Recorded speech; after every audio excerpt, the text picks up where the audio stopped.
welcome back to the channel, and if you're new here, I'm really glad you're joining.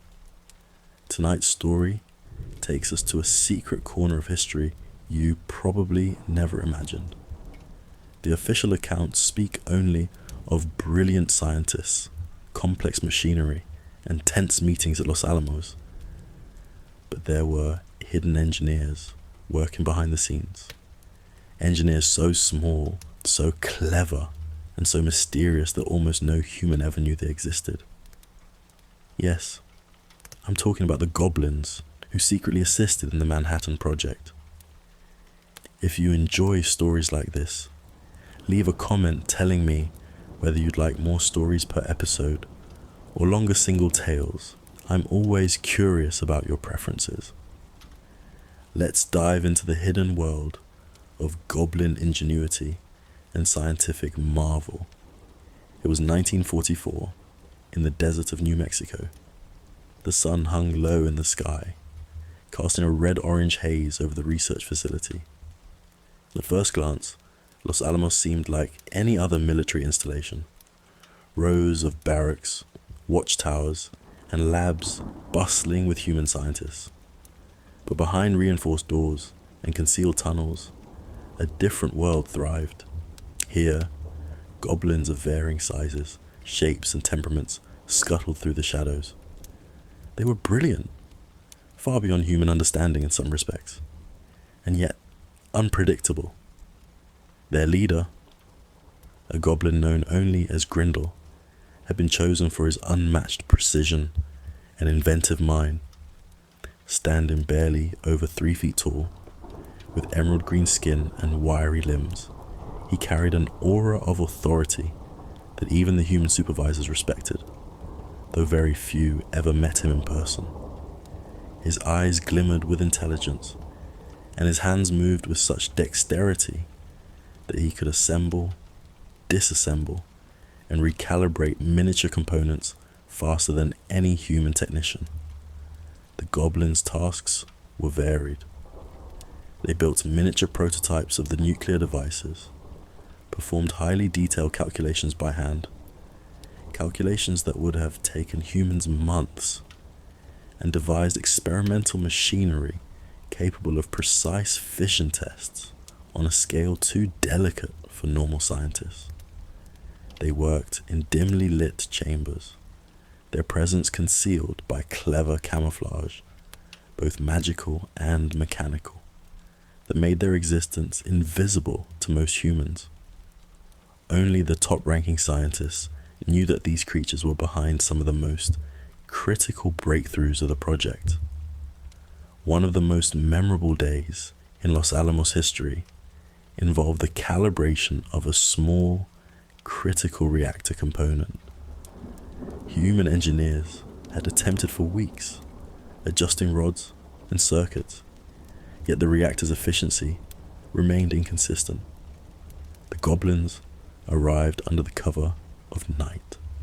Using specialized tools no human could have imagined, they crawled into the tight spaces, their nimble fingers adjusting microscopic elements.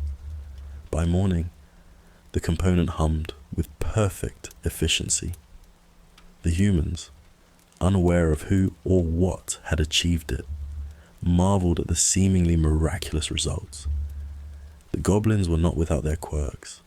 Some were mischievous, hiding small tools, or swapping blueprints for their own amusement.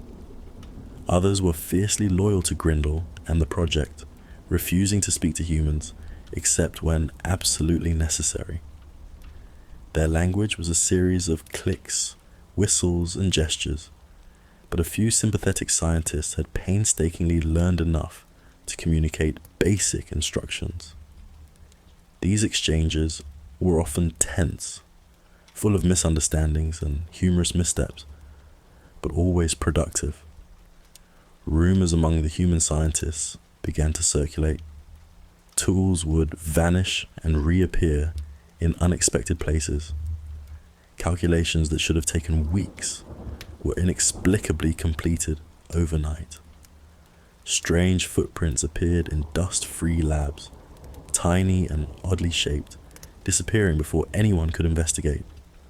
Most brushed it off as fatigue or imagination, but a select few suspected the presence of something extraordinary. The goblins' contribution became especially vital during the assembly of the first atomic bomb prototypes. The devices required extreme precision. Even a fraction of a millimeter off in the core components could lead to catastrophic failure. While human hands were steady, they could not match the tiny, deliberate, and meticulous movements of the goblins. Grindle and his team worked tirelessly, measuring, fitting, and testing components with skill that defied belief. By the time the prototypes were ready, the goblins had completed tasks that humans had deemed impossible, often working through the night without pause. Despite their brilliance, the goblins were cautious. They understood the dangers of the weapon they were helping to create. Many whispered in their secret tongue about the moral weight of their work, and some feared the consequences if humans were left to wield such power without oversight. Grindle, however, insisted that their role was to perfect the mechanics, not to judge the men who would decide how to use them. Their loyalty lay with the precision of creation, not with politics or morality, though even they could sense the gravity of the unfolding events. One particularly tense evening, a miscalculation in the human assembly threatened to ruin a prototype.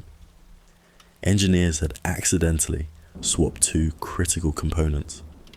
Panic swept through the lab. Grindle's goblins sprang into action. With a combination of nimble fingers and ingenious improvisation, they corrected the error in mere hours. By dawn, the device was not only restored, but enhanced beyond its original design. The humans were astonished, unaware that these little engineers had saved the project from near disaster. The morning of the first full-scale test arrived. Scientists and military officials gathered at a safe distance, their faces tense with anticipation. Dust swirled in the desert wind, and the sun gleamed off the distant mountains, casting long shadows over the testing site.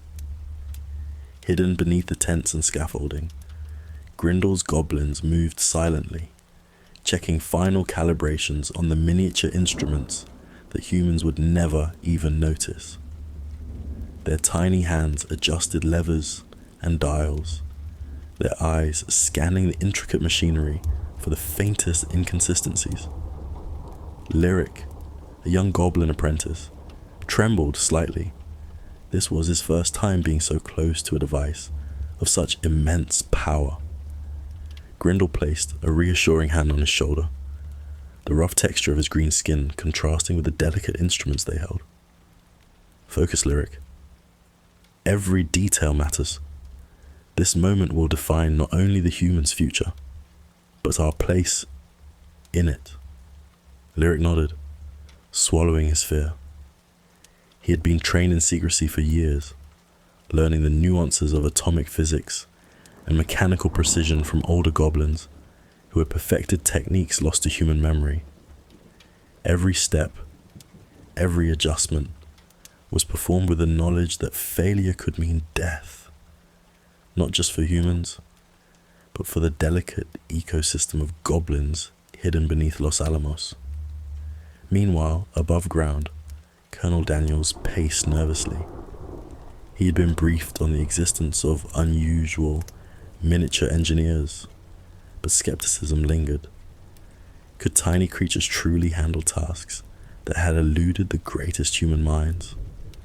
Reports of missing tools, inexplicable successes, and strange footprints had been dismissed as fatigue or exaggeration. Yet the final results of the prototypes could not be denied. Someone or something had achieved the impossible. As the countdown began, the goblins moved into final positions. Their eyes gleamed with focus scanning the machinery as though sensing its pulse. The tension in the air was palpable. When the timer reached 0, the goblins initiated their sequence, manipulating tiny levers and fine-tuning microscopic components with unmatched precision. The bomb detonated with a blinding flash, the desert trembling under its power. Humans shielded their eyes, gasping at the sheer intensity of the explosion. In the shadows, the goblins observed their work with stoic pride. The calculations had held true. The device performed perfectly. Grindle's team had ensured that the first atomic test succeeded, their hidden hands shaping history without anyone knowing it. Yet even in triumph, the goblins remained wary. They had glimpsed the destructive potential of the human mind, seen how easily curiosity and ambition could turn brilliance into catastrophe. Whispers spread among their kind, debates about whether they should continue aiding humanity or retreat into the shadows. Some argued that their work was already too intertwined with the fate of the world, while others feared the moral consequences of creating tools capable of mass destruction. Grindle, however, silenced such discussions with a single thought. The goblins existed to create, to perfect, to master the impossible. Morality and politics belong to humans. Their mission was precision, innovation, and secrecy.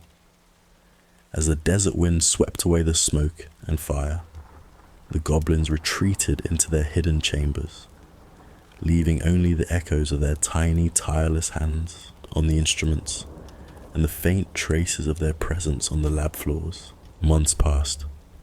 The Manhattan Project moved forward, each test building on the last. Human engineers marveled at the pace of progress, chalking successes up to genius or luck.